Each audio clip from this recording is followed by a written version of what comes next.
결혼은 남자와 여자가 서로 만나서 둘이 연합하여 한 몸을 이루는 거룩한 의식입니다. 그래서 결혼을 하게 되면 이 부부가 함께 살게 되죠. 그리고 결혼을 통해서 각양 은혜와 복이 인생들에게 주어지게 됩니다. 그런데 요즘은 결혼을 귀하게 여기지 않는 세대에 우리가 살고 있는 것 같습니다. 유튜브에 보니까 아직 결혼하지 않은 40대 연예인이라는 그 쇼츠가 있어요. 그래서 제가 퍼왔습니다. 한번 짧은 거니까 한번 함께 보시겠습니다. 이렇게 이쁜데 정말 40대라고? 40대인데 아직 결혼 안 한 미모의 여자 연예인들. 정유미 40세, 한진미 41세, 유인나 41세, 김민정 41세, 신지 42세, 송지효 42세, 정여원 42세, 조여정 42세, 임수정 44세, 김규리 44세, 수혜 44세, 황우슬이 44세, 배두나 44세, 하지원 45세, 김사랑 45세. 네. 요즘 젊은 세대들이 연예인들 하는 거 보고 따라 합니다. 그러니까 이렇게 예쁘고 잘 나가는 연예인들이 결혼하지 아니하니까 청년들도 미혹돼서 결혼하지 않는 사람들이 꽤 많습니다. 결혼하지 않으면 어떠냐고, 그리고 그것이 오히려 좋은 것처럼 생각하고 말하는 사람들도 많습니다. 이것이 이 시대의 시대 정신입니다. 그러면 우리 그리스도인들이 이 시대를 살아가면서 어떻게 살아야겠습니까? 성경은 너희는 이 세대를 본받지 말라고 얘기를 합니다. 이 세대가 그렇게 결혼 안 하고 살지라도, 비혼주의자가 점점 늘어날지라도 너희는 그렇게 하지 말라고 말합니다. 오히려 마음을 새롭게 함으로 변화를 받아서 하나님이 기뻐하신 뜻, 그리고 선하신 뜻, 온전하신 뜻이 무엇인지 분별해서 바로 행하라고 말하고 있습니다. 요즘은 결혼을 한다고 해도 결혼을 그렇게 귀하게 여기지 않습니다. 그래서 결혼을 했음에도 불구하고 오래지 않아서 스스로 그 결혼을 깨는 사람들이 많습니다. 제가 이 단기간에 이혼한 연예인들 이거 하나 쇼츠 영상 더 가져왔습니다. 한번 보시겠습니다. 단기간에 이혼한 연예인들. 성현아, 결혼 2년 3개월 만에 이혼. 진우 김준희, 결혼 2년 만에 이혼. 이승철 강문영, 결혼 2년 만에 이혼. 은지원, 결혼 2년 만에 이혼. 송중기 송혜교, 결혼 1년 9개월 만에 이혼. 최정한, 결혼 1년 6개월 만에 이혼. 김국진 이윤성, 결혼 1년 6개월 만에 이혼. 김세롬 이찬호, 결혼 1년 4개월 만에 이혼. 이상민 이혜영, 결혼 1년 2개월 만에 이혼. 한성주, 결혼 10개월 만에 이혼. 이범수 박소윤, 결혼 5개월 만에 이혼. 이찬 이민영, 혼인신고는 하지 않은 상태로 결혼만 하였지만 결혼식 이후 12일 만에 파혼. 네. 이렇게 결혼을 했는데도 쉽게 깨지는 연예인들이 많습니다. 이렇게 TV 영상에 나와서 떳떳하고 당당하게 사는 그런 연예인들이 금세 사소한 것 가지고 결혼을 깨는 것을 보면서 젊은 세대들이 연예인들도 저렇게 하는데 나도 해라고 담력을 얻어서 이혼하는 사람들이 꽤 많습니다. 이것이 오늘날 이 시대의 시대 정신입니다. 그런데 성경은 뭐라고 말합니까? 너희는 이 세대를 본받지 말라고 얘기를 합니다. 오직 마음을 새롭게 함으로 변화를 받아 하나님의 선하시고 기뻐하시고 온전하신 뜻이 무엇인지 분별해서 믿음으로 살라고 얘기를 합니다. 세상은 자기를 좋게 하기 위해서 쉽게 이혼들 하지만 성경은 결혼을 귀히 여기고 결혼을 귀하게 여기라고 이렇게 말씀합니다. 왜 결혼을 귀하게 여겨야 할까? 마태복음에 보면 예수님께서 이렇게 말씀하십니다. 내가 너희를 하나님의 형상대로 지었는데 하나님의 형상대로 지음받은 너희가 이 혼인에서 하나님의 뜻을 이루는 것이 마땅하다고 이렇게 말씀합니다. 그러니까 이 결혼을 귀하게 여겨야 하는 겁니다. 사람은 저절로 있는 존재가 아닙니다. 우연히 생긴 존재가 아닙니다. 진화론의 허구에서 벗어나야 합니다. 우리는 진화된 존재가 아니에요. 하나님께서 하나님의 작정을 가지고 하나님께서 자기 형상을 따라 자기 모양대로 우리를 지으신 겁니다. 우리는 창세전에 하나님께서 택하시고 이 땅에 때가 돼서 온 사람들이에요. 그러니까 이렇게 전능하신 하나님에 의해서 목적을 가지고 지음받은 사람들이 한 번 결혼했으면 결혼을 귀하게 여기고 하나님의 뜻을 분별하며 살아야 하는 줄로 믿으시기 바랍니다. 결혼을 귀하게 여겨야 하는 이유가 뭐냐? 둘이 한 몸이 된 것이니까 귀하게 여겨야 합니다. 둘이 따로따로 살았어요. 마음도 다르고 생각도 다르고 뜻도 다르고 소유물도 다르고 다 다르게 살았어요. 그런데 결혼이라는 것으로 하나가 된 겁니다. 성경은 둘이 한 몸이 된다고 얘기를 하고, 성경은 남자는 그의 아내와 합하여 둘이 한 몸을 이루라고 얘기를 합니다. 한 몸이 된 사람들을 이제는 둘이 아니요 하나니, 하나라고 얘기를 합니다. 그래서 자기 아내를 사랑하는 것은 하나니까 아내를 사랑하는 것은 곧 자기를 사랑하는 것과 같다고 얘기를 합니다. 그러니까 자기 아내는 사랑의 대상이므로 자기 남편은 존경의 대상이므로 사랑과 존경의 대상들이 함께 사는 결혼이야말로 귀하게 여겨야 하는 줄로 믿으시기 바랍니다. 결혼을 귀하게 여겨야 하는 것은 귀하게 여기지 아니하면 세상 사람들처럼 나눠질 수 있기 때문에 그렇습니다. 사람이 결혼을 했지만 언제든지 헤어질 수 있다는 생각을 갖는 순간 저들은 이혼에 가까이 가게 됩니다. 그런데 예수님 믿는 사람들이 결혼을 귀하게 여겨야 하는 것은 하나님이 짝지어 주신 것이라고 말하기 때문에 쉽게 나누면 안 됩니다. 우연히 만난 것 같고 어쩌다 만난 것 같아도 하나님의 은밀한 손이 저들을 이끌어 주신 거라고 얘기를 해요. 그래서 우리가 우연히 만난 것 같아도 하나님이 짝지어 준 것이니까 하나님의 뜻을 거스려서 나누지 못할지니라 라고 말씀합니다. 사람이 헤어지는 사람들 얘기를 들어보면 절대적인 이유는 거의 없어요. 그냥 자기 욕심에 맞지 않으니까 그러니까 그냥 헤어지는 거야. 성격이 달라서 뭐 등등해서 여러 가지를 얘기를 합니다. 근데 그 근본적인 이유는 뭐냐? 이 결혼을 귀하게 여겨야 되는데 그걸 귀하게 여기는 마음이 없는 거야. 그러니까 사람들이 나눠질 수 있는 것입니다. 결혼한 사람들이 그러면 어떻게 살아야 할까?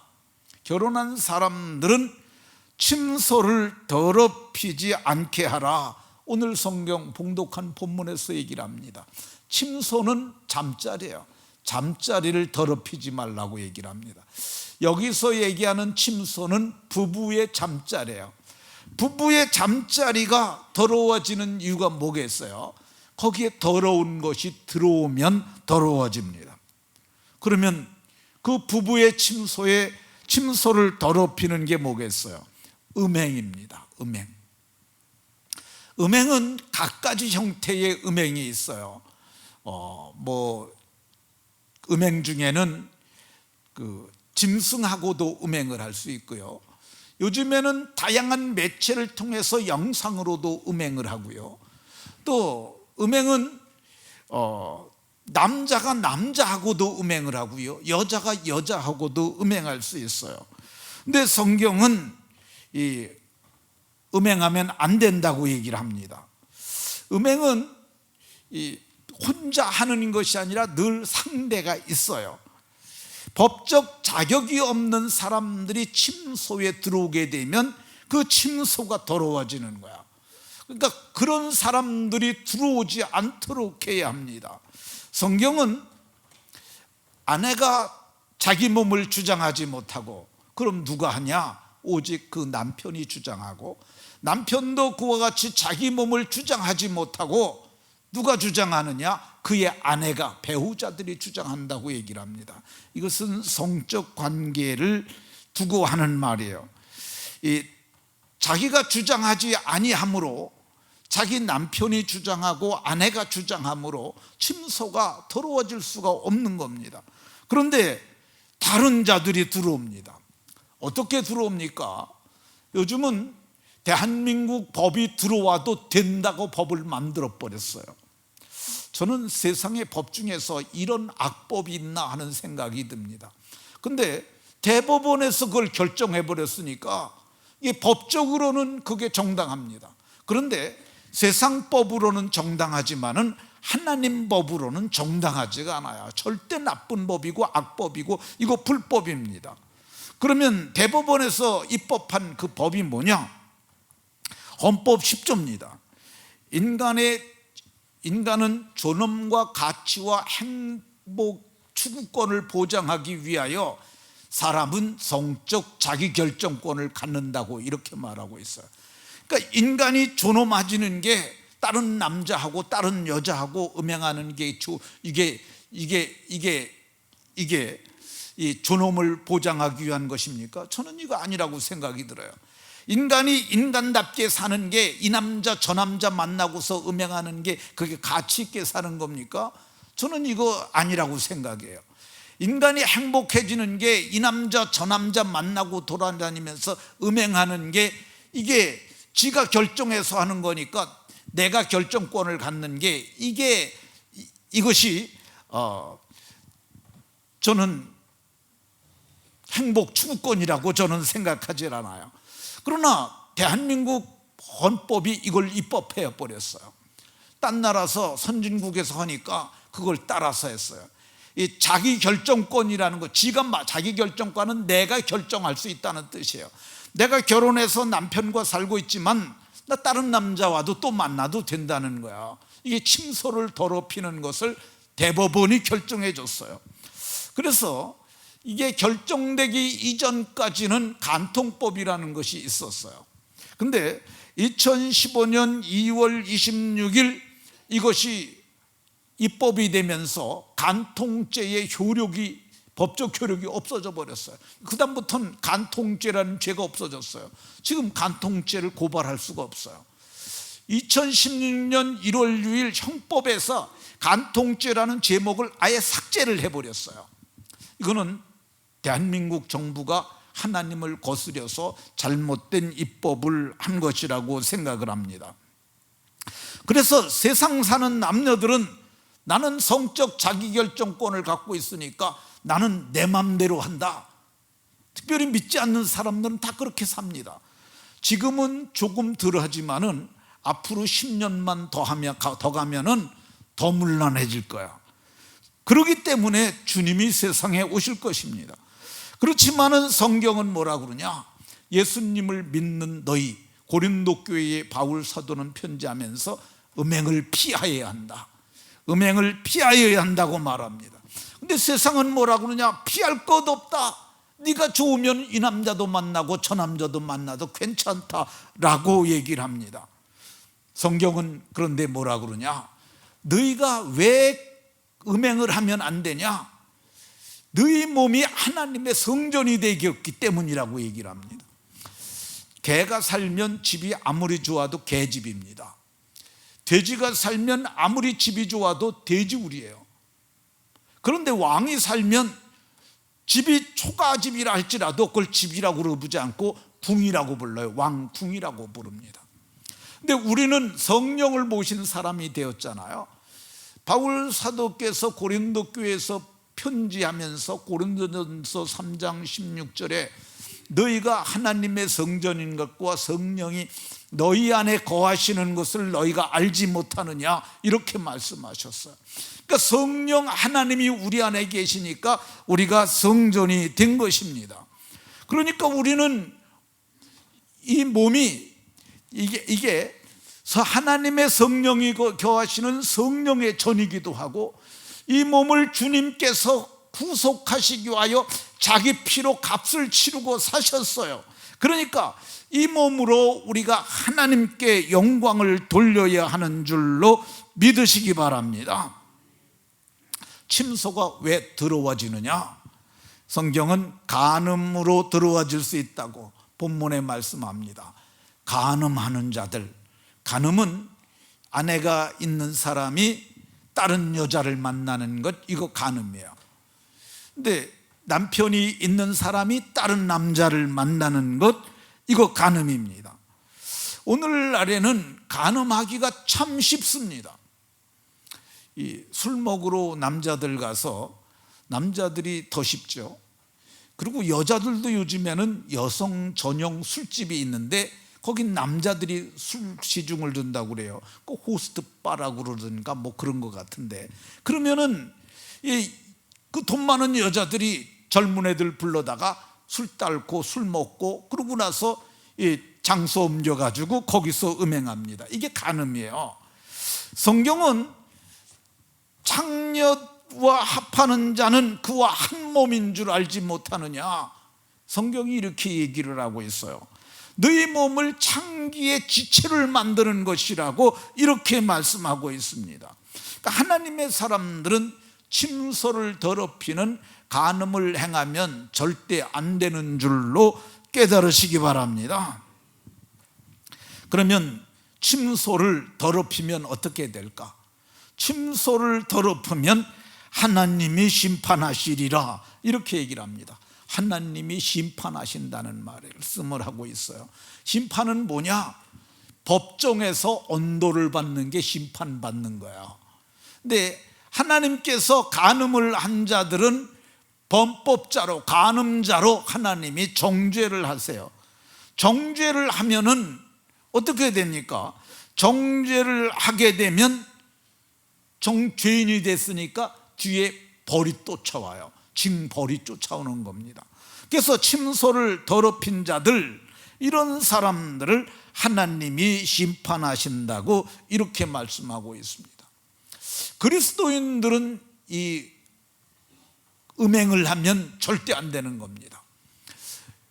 사도행전 15장에 보게 되면 예루살렘 교회가, 이 이방 교회가 어떻게 믿음생을 살았으면 좋겠느냐, 이걸 바울 사도가 가지고 갔을 때 모두가 모여서 회의를 해요.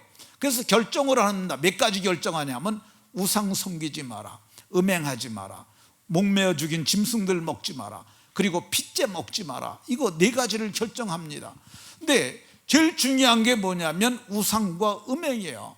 우상과 음행을 하지 말라고 그러는데, 이거를 하게 되면은 범법자가 되는 거고, 이거를 하게 되면 하나님의 심판을 받게 됩니다.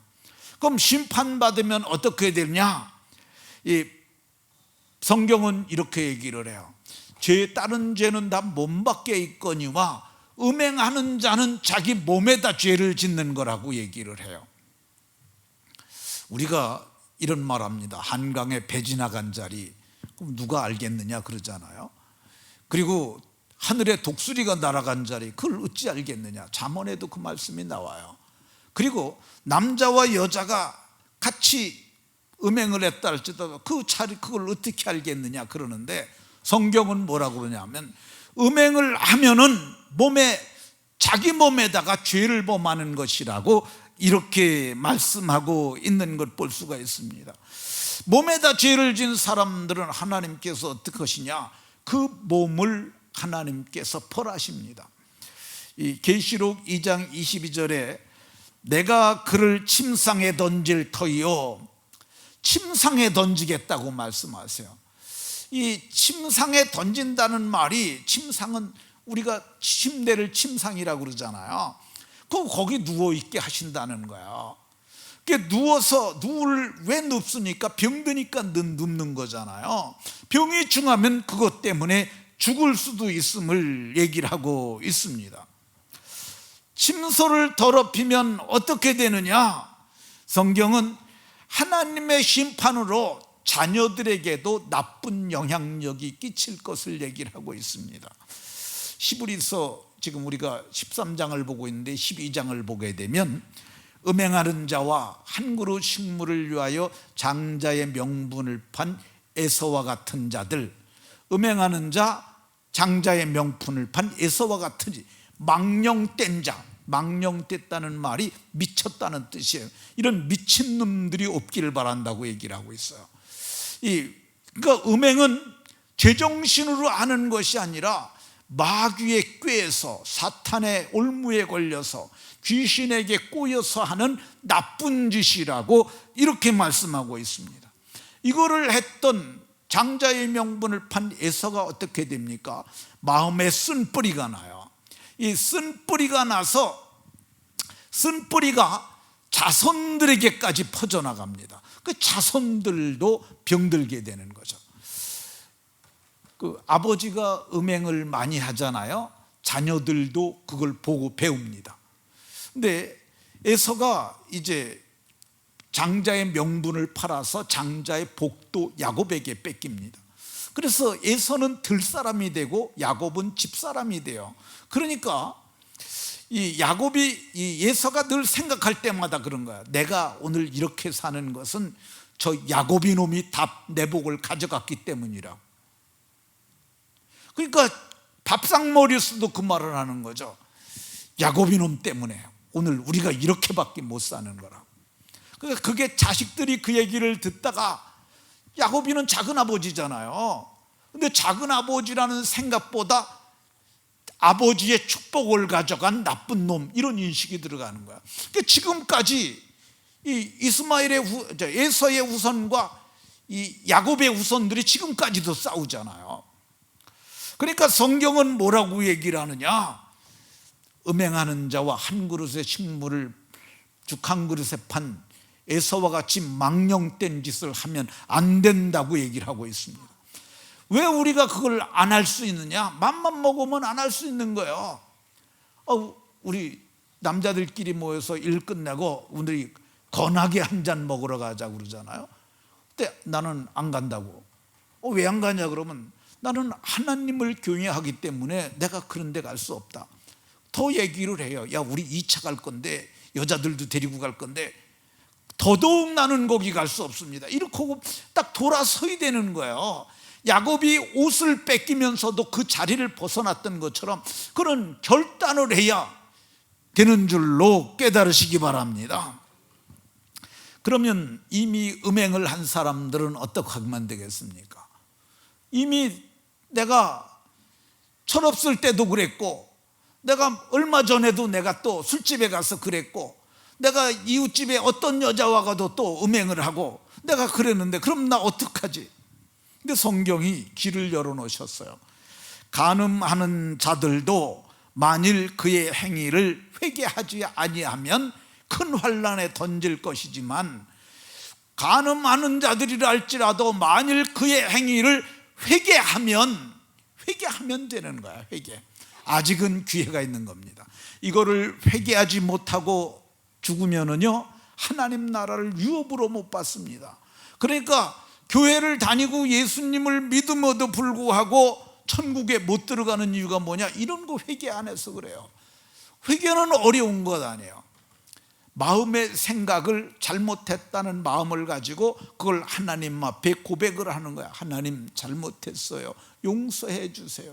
그러면 저는 미쁘시고 의로우사 우리의 자백을 받으시고 우리의 죄를 용서해 주실 것입니다. 회개하지 아니하면 어떻게 하느냐? 음행하는 자 다 그리스도와 하나님 나라를 기업으로 얻지 못하리니. 그러니까 우리가 회개를 해야 합니다. 실수할 수 있고요, 잘못할 수 있어요. 그러니까 회개하고 다시는 죄를 짓지 말라고 예수님께서 하신 말씀입니다. 가늠하다 현장에 붙잡힌 여자에게 다 사람들이 예수님, 모세는 돌로 쳐 죽이라고 그랬는데 예수님은 어떻게 하시겠어요? 예수님 난감하지 않습니까? 예, 그냥 내버려둬라 그러면은 예수님이 이게 지금 모세의 율법을 어긴 거고, 예수님이 또 돌로 쳐 죽이라고 그러면 여태까지 사랑하라고 그러더니 돌로 쳐 죽이라고 그랬다고 예수님 진퇴양난에 빠졌어요. 근데 예수님께서 너희 중에 죄 없는 자가 돌로 치라 그렇게 말씀하시고 땅에다 글씨를 썼어요. 뭘 썼는지는 잘 알지 못하지만 어떤 사람은 십계명을, 어떤 사람들은 개인이 지은 죄를 썼다고 얘기를 합니다. 어쨌든 다 도망가고 남은 게 둘만 있었어요. 근데 예수님이 마지막 하신 말씀이 중요합니다. 다시는 죄를 범치 마라. 이 결단이 필요한 거예요. 다시는 죄를 범치 말라. 잠시 쾌락을 위해서 에서와 같이 망령된 자들이 한 분도 없으시기를 예수 그리스도의 이름으로 축원합니다. 그러면 혼인을 귀히 여기는 사람들은 어떻게 살아야 할까? 성경은 뭐라고 얘기를 하느냐 하면 자기 아내를 두라고 얘기를 합니다. 우리가 음행할 수 있다. 그러니까 음행을 피하기 위하여 남자마다 자기 아내를 두고, 또 여자들이라고 음욕이 없는 게 아니잖아요. 음욕은 식욕처럼 우리 속에 계속 나와요. 그러니까 자기 남편을 두라고 얘기를 하고 있습니다. 근데 나이가 많아서 차별을 했어요. 그는 나이가 많았는데 뭐 또 재혼을 하느냐, 그럴 수 있어요. 근데 성욕이 없는 사람들이 있어요. 그런 사람들은 혼자 살아도 괜찮아요. 근데 속에서 정욕이 불같이 탈 수 있어요.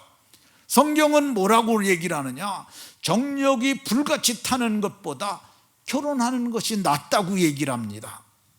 근데 이 나이에 무슨 결혼을 해, 그냥 은밀하게 이 남자 저 남자 만나면서 음욕 채우면서 살면 되지, 그런 생각을 여러분 마음속에 가지면 안 됩니다. 그거는 세상의 삶의 방식이에요. 그리스도인들은 당당하게 살아야 합니다. 결혼하는 것, 재혼하는 것 죄 아니에요. 로마서 7장에 결혼하는 것 죄 아니라고 얘기를 하고 있어요.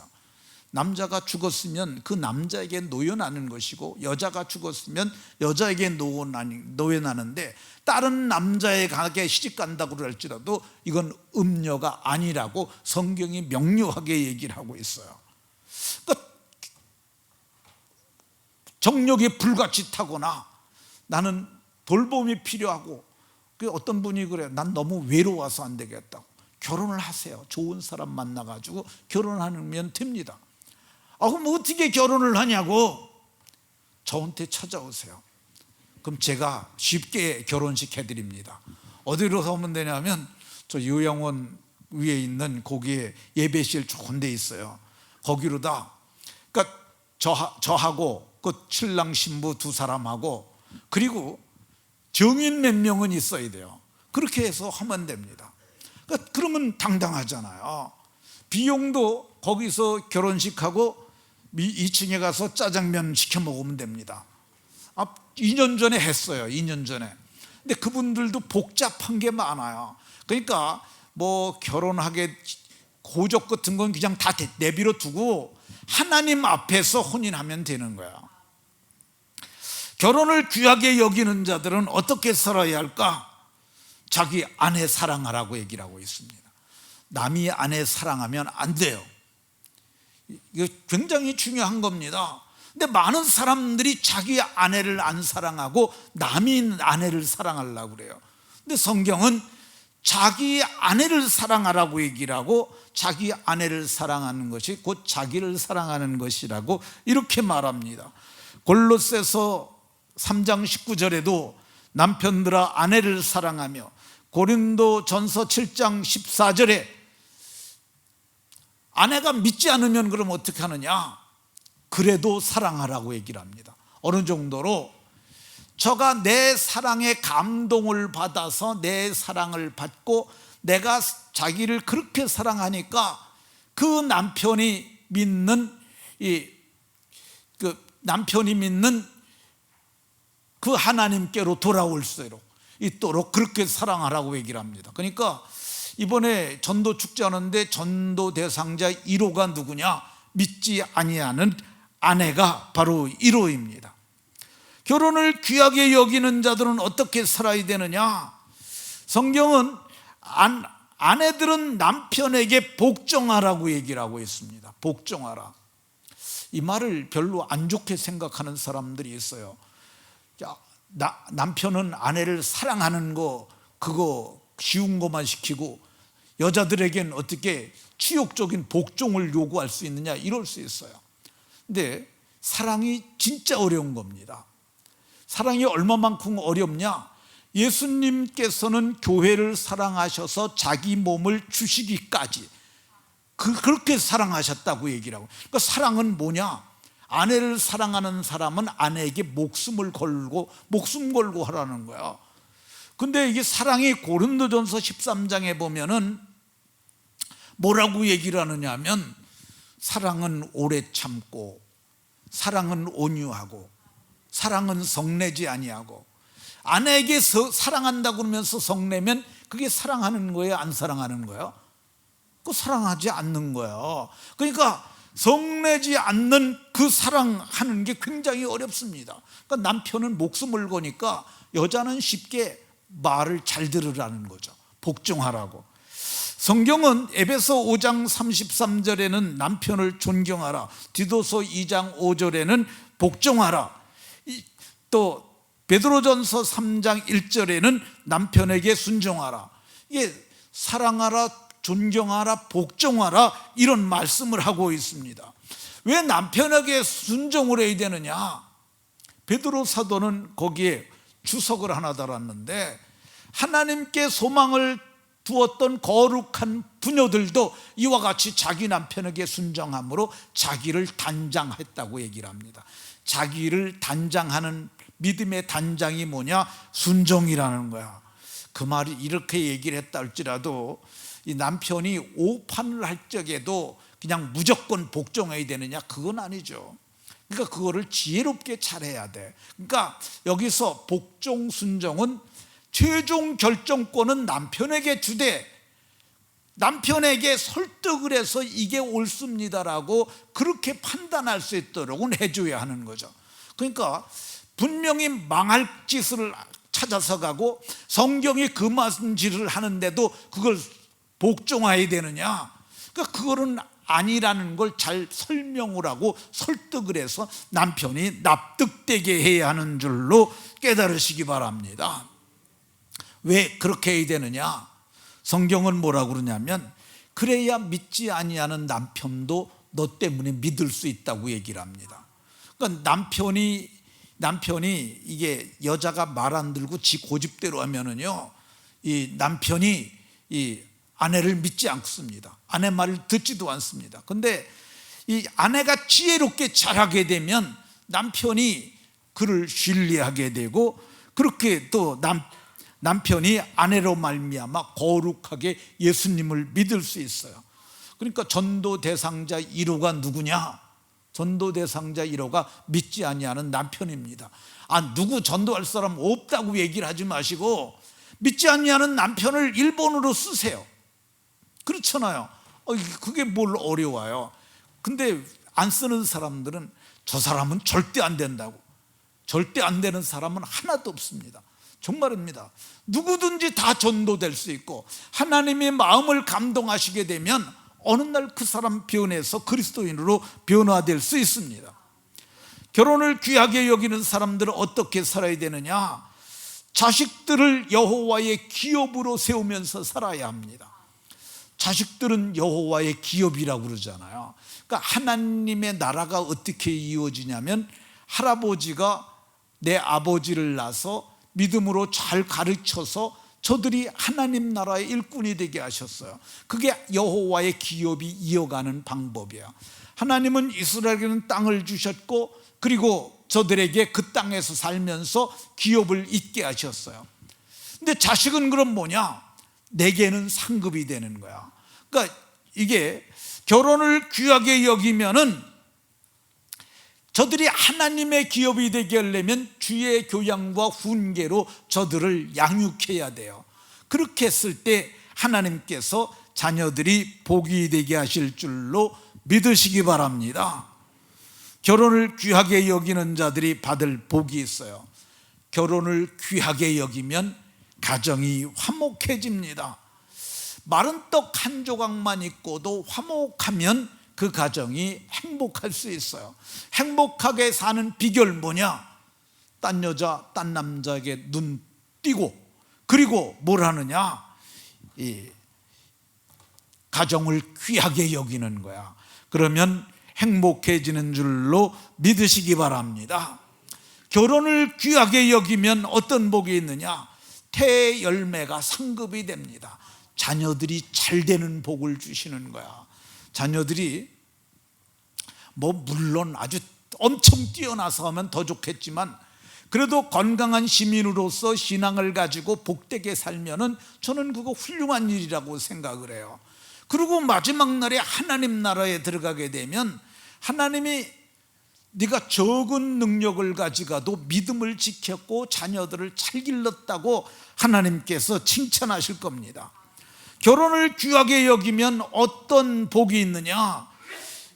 말라기 선지자는 하나님께서 하나만 지으셨는데 그 이유가 뭐냐? 경건한 자손을 얻게 하기 위함이라고 얘기를 하고 있습니다. 그러니까 경건한 자손을 얻으려면 어려서 맞이한 아내에게 나쁜 짓 하지 마라. 그 대신 사랑하라고 이렇게 말씀하고 있습니다. 조강지처와 잘 살면 하나님께서 자녀들이 경건의 복을 주시고, 결혼을 귀하게 여기면 하나님 나라를 유업으로 받는 복을 약속하십니다. 불의한 자가 하나님 나라를 유업으로 받지 못한다고 말씀합니다. 간음하는 자도, 탐색하는 자도, 남색하는 자도, 이 남색은 남자들끼리 동성애하는 자들이에요. 하나님 나라 유업으로 받지 못한다고 말씀합니다. 그러면 누가 하나님 나라를 유업으로 받을까? 결혼을 귀하게 여기는 저와 여러분들이 하나님 나라를 유업으로 받게 될 줄로 믿으시기 바랍니다. 말씀을 마치도록 하겠습니다. 세상은 지 멋대로 가고 있습니다. 그래서 세상은 진리를 따라 사는 게 아니라 유행을 따라 사는 거야. 근데 우리는 유행을 따라 살지 아니하고 진리의 말씀을 따라 삽니다. 그러니까 저와 여러분들이 진리의 말씀을 따라서 믿음으로 잘 살고, 그래서 하나님 나라를 유업으로 받는 복이 모두에게 있으시기를 예수 그리스도의 이름으로 축원합니다. 하나님, 오늘 말씀을 통해서 혼인을 귀하게 여겨야 하는 것을 알게 하시니 감사드립니다. 귀하게 여기면 행복의 복을 주시고 하나님 나라를 이어가는 복을 주시고, 또 태의 열매가 상급이 되는 복도 주시고, 자녀들이 경건해지게 하시며 마침내 하나님 나라를 유업으로 받게 될 것을 믿고 감사드립니다. 이 아름다운 성도들 모두가 가정을 귀하게 여기는 아름다운 권속들이 다 되게 하여 주옵소서. 예수님 이름으로 기도하옵나이다.